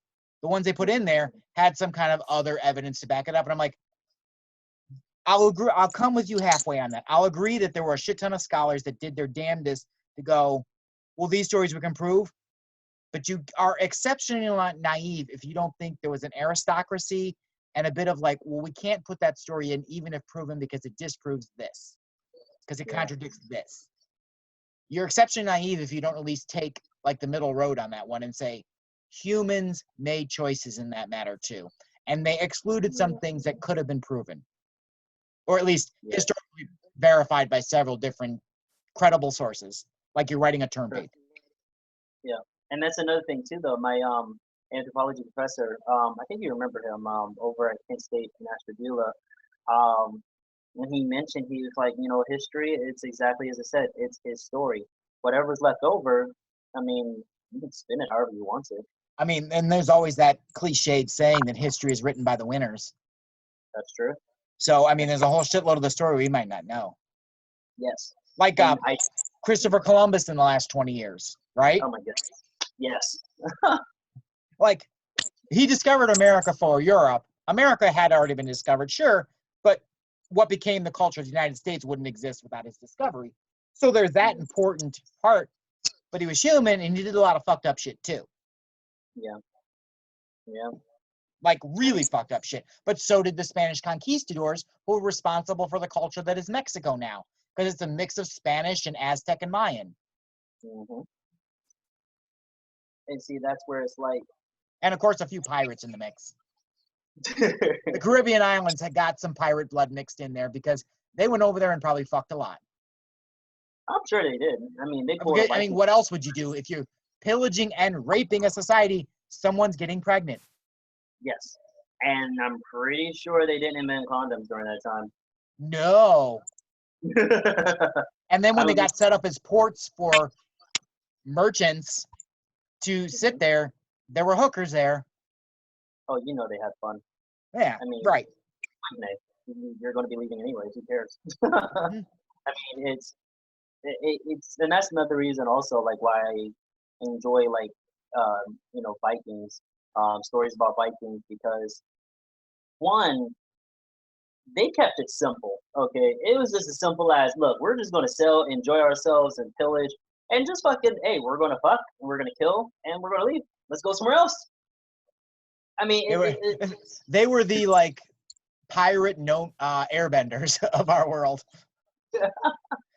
They were without the morals of the air nomads. yes, and it was just like, and that's why I just enjoy just the, how can I say this, the honesty in it. There's no try to hide this or anything Yeah, like no that. one's ever pretended that Vikings were good people. No. But we didn't have to, and they were probably had a reason to help vilify them when the church came up, because many of the early societies were populated by a combination of Celtic and Irish, well, Western societies, Celtic and Irish barbarians, and what was left of Vikings that decided to settle, Mm-hmm. which became part of the Germanic tribes, which overtook Britain and all the other shit during the Dark Ages. Yeah. And most of Europe is comprised of a combination of that and whatever the fuck Genghis Khan did in Asia. Oh my goodness, Genghis Khan. That guy fucked everything. Yes. There's a significant portion of the population that's got him and his kids' blood in them. Yes. Genghis Khan, he left his legacy everywhere. He's the original Nympho warrior. Yes. And I'm pretty sure he enjoyed every single last drop. He did until he had kids. I heard there's some story about what became the fall of Genghis Khan's dynasty was his children. They couldn't continue the legacy that he had. Yeah. I mean, he was the one that started it, and it was just like, yeah, okay, good luck. His kids were too more interested in having like structural territories and other such like rootedness. Mm-hmm. So it was oh, actually, this was the idea I thought about. Speaking of which, when you mentioned about Jesus, a character idea I had, it was actually one of the original characters I had, is a character who are, just imagine a world where, okay, that there's two like supreme beings, one being the goddess of life and unity, like goddess of life and I guess like unity, and then there was the god of chaos and destruction. Okay, and they were both polar opposites. And what ended up happening was they ended up, like, I guess, falling in love with each other in a sense, where they suddenly had a child, and they had like, you know, kids or whatever, they created life and everything suddenly, but they had a child between each other, and that was something that was forbidden amongst all the other gods. They were the supreme gods. All the other little gods that they had that they created, almost like their children, that was like forbidden because they were polar opposites. He had his, and then suddenly he ended up becoming a fallen god, and she ended up losing her powers, and they both both fell, and she lost her powers. They all ended up on Earth. He ended up becoming Satan.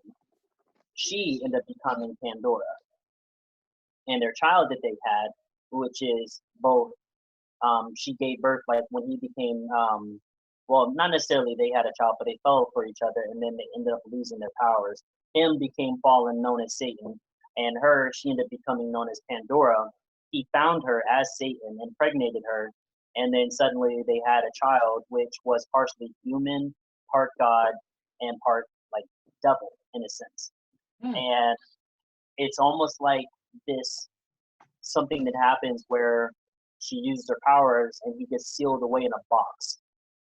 And then years down the road, kind of like in modern society, that box kind of opens, and it kind of like suspends that child in time.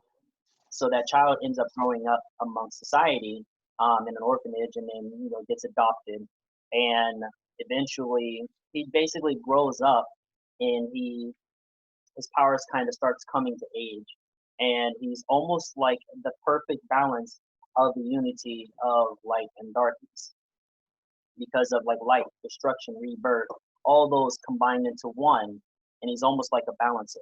And then he gets hunted down by like angels and demons because they see his birth as an abomination, but because he's been locked away for so long, that part of history kind of gets like, you know, erased, swept away. And now in like current society where, you know, you got Christianity and all that stuff, there's kind of like, in a sense, myths, and they have like they think this is how the world works. But this is the reality of it. And the four horsemen of the apocalypse were the original gods who stole and basically defeated and conspired against the original goddess and the original, like, in him. Then kind of like a pseudo, like a different version of a god in a sense, or a devil. But not devil in the sense of evil, just that's almost like the opposite of a god, and that was a supreme being. And that child's name is actually Lucifer. Instead of it being Satan, actually Lucifer being this individual. And then he kind of grows up in society, and his powers are coming too, and the four horsemen of the apocalypse actually come and hunt him down. And he actually has to make a choice whether or not to save, you know, the human society and actually bring balance to everything, or choose to just destroy everything. I mean, this actually that also sounds like a comic book. I know. That's why I was just like thinking about making that into a comic book, to where it's almost like this entity that should not exist was created, and it was out of fear because of the amassed potential that it can create. Where it's almost like, you know, humans having childs by, you know, angels and things like that. And there's like this hierarchy, and it's almost like, you know, the original, you know, God in Christianity isn't the benevolent God that they perceive it to be. That's actually one of the four horsemen who conspired. He helped conspire to bring about the fall of his mother, the Lucifer's mother, and his father. And then as time goes on, he finds out that his mother and father are actually still alive. They just been sealed away. His mother been sealed away, and his father, Satan, is still alive, but he's known as the devil. And he's not actually evil. But he's been brought up to think, you know, through Christianity, through all these religions, that Satan is actually evil, when actually that's his father. I kind of like throwing in a twist too, that like Jesus and Lucifer are brothers, or even half brothers. Actually, I did think about that aspect, that they are half brothers. That because Pandora was, I would say, the four horsemen were actually, yeah, like almost like his uncles. His uncles I know and aunts. Lilith is considered to be the mother of all demons, so you could always use her as the second mother. Same fathers, different mothers. Or Yeah. you want to really go effed up, it's Eve. Or maybe Lilith and Eve are the same person. Hmm. Yeah, actually, that would work. Hmm. Um, and then like the four horsemen of the apocalypse, they're kind of like his aunts and uncles, and then Jesus There you and go. like Like Eve. Eve / Lilith's brothers. They're Yeah, super protective of her, are the four horsemen. yeah. So And there's then some like, thoughts. and then like Jesus is actually not this, benevolent good person that everybody tries to make him out to be in the Bible. He's actually pretty like childish, not childish, but um, in a sense, he's As a selfish human. yeah, he's a selfish human.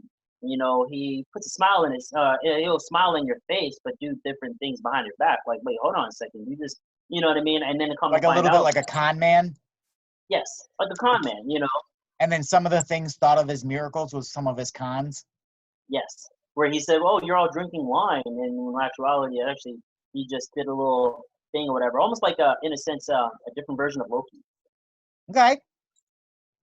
like a different, more, yeah, like a different version of Loki. Only instead of like illusions, he just plays trick. Like he doesn't just play like you're to create illusions. No, he actually just tries to con people. Yep. So Um, he's the trickster who's constantly fucking with people and people adore him. Lucifer's the one who's constantly trying to prove he's the good son. yes, he's actually proven he's the good son. He was Trying, supposedly born evil, the other was born good, and they're both kind of proven the other way. yes, and then I like like for instance, you ever see the show Lucifer? I haven't actually. I should. It I don't sit is still long enough to watch TV often. well, I'll say this: I love the portrayal of Lucifer in the series, and I love that they're going to do a season finale for it because it shows that one. I don't know if you know the summary of it though, but basically Lucifer is tired of being painted as the bad guy, and he's tired of running hell. So he goes to Earth with his psychic, basically his demon, um, and he goes to Earth and he wants to enjoy it. He wants to enjoy Earth. He loves being around humans. He makes deals with people. He's being the devil, but he's on Earth. He's like, I'm tired of running hell. Okay, I'm tired of it. I'm sick of it. I want to go on vacation. I want to have fun. So he's there. He meets this detective, and he finds out that he likes to help solve crimes with a detective and bringing people to justice, giving them their due deserve. Okay, and it paints Lucifer, and I love the aspect where it's not just in a sense where they make it out to that God is in control of everything, when in reality He gives everybody choices. Yes, I mean, God gives every the founding fathers of our country were more deists than they were Christian, in that they believed in a non-intervening God, and that God set everything in motion and then walked away and said, free choice, man. So what happens here now is on you guys. yes. You do what you want to do. You become what you want to become. And people sit there and point blame. Lucifer sits there and says, "My father this, my father that." He kind of like tries to deny it. He says, "I'm evil." I'm this. Is who are you trying to steer yourself? Basically, you know how you have to sit there and say, "Oh, I don't do this. I don't do this. I don't do this." They're trying so hard to prove something. And reality is like, okay, who are you trying to prove, me or yourself? Like, who are you trying to convince, me or yourself? And then it comes to a point where he gets his wings. He doesn't have his double face anymore, and he's thinking this. He sits there and tries to blame other people or God. He's like, "Why did you give me these wings? Why did you do this?" He tries to cut his wings off, and then in reality, he actually just changed himself. He manifested himself because he still had his basic personality where he can bring up your innermost desire. That was his gift. That's what he was born with. But who he was as an angel, he ended up changing because of the choices and decisions he made. And it wasn't just humans that he gave to, he gave it to angels with Gabriel. Gabriel, he was in there, and he had the ability to stop time, but because of confliction, within himself, he lost his wings. He felt like he had to do. He didn't feel like he was self-deserving of a lot of stuff, going through conflicted emotions in himself, where he started becoming more and more human. And all of a sudden, when something tragic happened, it was just like boom, he changed and he got his wings back. He was able to stop time, and then that's when he finally understood. It was just like, oh wow, God isn't in control of everything. We are in control of everything because we're in control of our own destiny. He literally gave us freedom to do whatever we want. You know what I mean? Whether it brings about the destruction of the world or whether it, brings about anything, whatever the apocalypse, it doesn't matter. It's entirely up to us to decide. We're the creators. You know what I mean? And that's, I love the take on it instead of just, oh, Lucifer's the devil, he's evil, he's this and this and this. There was an even episode where he was meeting up some Satanists. He was crashing the Satanist thing or whatever. And he was just like, oh, what was it? He was like, what is this? You're cutting the head off a chicken? And it's like, what is this? Like, this is ridiculous. Like, this isn't about this. And it was an interesting take on it. And No, I'm sorry. Go ahead. Oh no, I had to give my props to the writers on that one because I like seeing that aspect of it where it's not just, black or white when it comes down to things. It wasn't just this religious show. It's actually legit, and I think they had a few backlash. Like my one that she said, "Oh, I'm not gonna watch that. That's evil. That's evil. That's this and this and this." You're watching a show called Lucifer, and you think that's the evil part? Thank you. Thank you. She was like, "I wouldn't watch that. That's evil," and so on and so forth. You what was it? What was it she used to say? You're not connected to God like I am. I'm just like, what? That's an elitist statement right there. Yeah, you're not close with God like I am. Have you ever heard the phrase, what was it? God got me? No. Oh my goodness. I would say this, that's one of the ghettoest statements I've ever heard. Almost like competitive, like I would say if there was like a top tier 5, like a top 5, that would be like gunning for like number 1 right now. That I've been hearing from a lot of like predominantly these ghetto women. They would just sit there and say, God got me, God got me. I'm like, huh? Basically what you're saying is no matter what you do, it doesn't matter because you're saying that God got you, God has your back or something. I don't know. It's an interesting. It's turned a lot of people off to religion. Is the hypocrisy of the statement is that you're okay to do whatever the hell you want because you can go and repent for it. Yes. Shouldn't the message be don't do bad things? Yes. As opposed to doing them and thinking you can get away with it. It's like Catholics trying to buy indulgences for doing things they're not allowed to. Thank you. Just because you're rich, you're allowed to buy your way out of your moral obligations? Yeah. Like, huh? That doesn't make any sense. What happened to you just genuinely trying to be, a decent person in life? You try to aspire to decent values. What is that aspect? I mean, not necessarily trying to buy your way into heaven. It's more of just being who you are and hoping for the best. You know what I mean? It's what happened to learning and changing to better benefit, and basically surviving. That was actually, I don't know if you remember a girl named Tatiana at Kent State. Yeah, she was a weirdo. She was Emiliano's sister.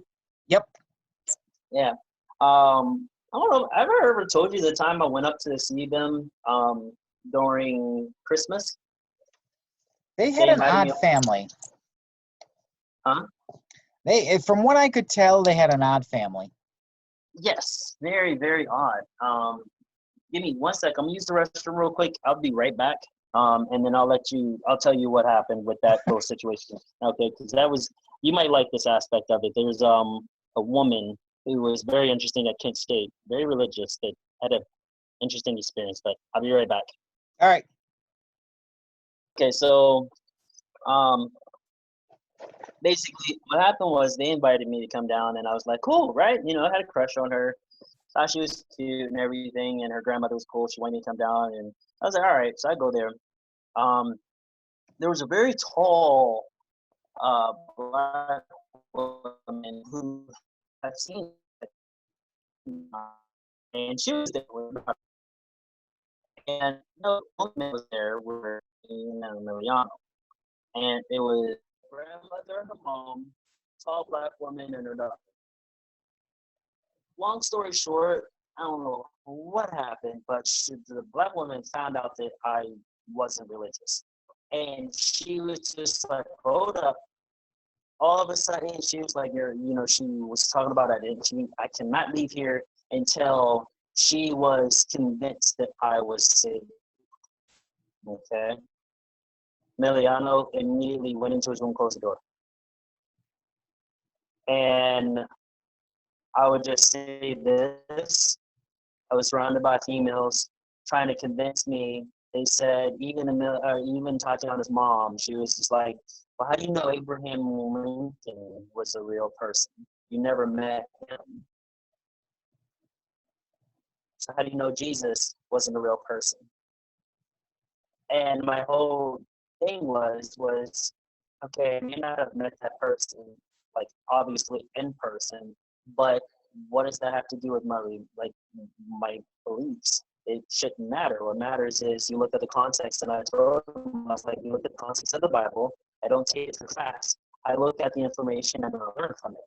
Okay, just like I read all the books, it's a book of knowledge. Okay, but it's been written by humans, so it's riddled with flaws. Okay, and I should not take it like, oh, this is this and this as 100% true facts that can't change. And the way that the black woman said is, she said, it's imagine to Walmart and not having your receipt. You'd rather have your receipt when you go to return your product that you bought. You'd rather have your receipt than not have it. That's how she said, all I have to do is accept Jesus Christ as my Lord and Savior. That was the description and the example that she put. I was like, huh? And she was like, yes, accept Jesus Christ as your Lord and Savior, and you will be saved. Cleanses you of all sins. He gave his life for this and this and this. And the first thought that went through my head was, well, if that's the case, then I need to go get the receipt from every single religion just to save my ass, just in case. I'm going to go get my receipt for Christianity. I'm going to go get my receipt for... Well, and then having one from another cancels out another. Yeah. I'm like, what if I'm not shopping at Walmart? What if I'm shopping at Kmart? I mean, if it was still here. Or what if I was shopping at, I don't know, all of these are Save-A-Lot. I mean, I'm there, so yeah, it wouldn't really matter. You know what I mean? Like, she said you would rather have it and not need it than need it and not have it. And I'm like, are you giving me like an umbrella reference right now? Like, because I used to say that a lot when my dad said, I'd rather have my umbrella and it starts raining and have it, and not need it when it's a sunny day. And I'm like, what? You know what I mean? It's just the analogy that she gave right there, and how I was surrounded by all of them. I was like, that was an interesting experience on that right there. That was where I was just like, and I just said this just for argument's sake, because I was surrounded by females, and they literally would not let me out of the house. They actually closed the door and would not let me out. I was just like, okay, I don't want to start arguments with anybody. Yes, I accept Jesus Christ as my Lord and Savior. I have my hands crossed on, but it's just like college. I accept him as my Lord and Savior. I take the phone call to my grandmother, who was a Christian, just to get out of it. She was not convinced. I faked the phone call to my grandmother, and I had to go back in tears and pretend that like I was crying. She's like, oh, she's like, oh Lord, she's about to speak time. I rode on my bike there. So it was a crazy experience on that one, I have to say. But yeah, You had any like experiences like that? Not like that, but this in terms of someone who really was trying their damnedest to actually make you to try to get you to think like they did. Yeah, I try to deflect that, or I come up with the arguments and usually babble them to exhaustion. We're actually running up on kind of the end of my availability for tonight. Sure. So I have, since we've been talking kind of this religious shit, I got this thing I wrote a while back. It's called Lord's Temple Basement Men. That's actually reversing it, isn't it? But it's the first story I wrote for what's eventually going to become that Analog Renaissance book. It's one of my jigsaws where I took quotes from poetry readings and a whole bunch of other places and then strung them together into a quasi-religious ceremony. Oh, shit. Sort of like a gathering of people that just kind of discuss gospel from multiple religions and what is spirituality, and no one is of one sect or another. They're just kind of having this debate. And there's one line I use in every version of it that I kind of want to end this with, and then I'm just going to end the meeting abruptly. Gotcha. I feel like it'd be a good ending. In the beginning, there was only the word, a word, and then more, which were collected into a story, the story. And from the story came creation, and then came the questions. And the question was man. Who are we? What are we? Why? Who am I?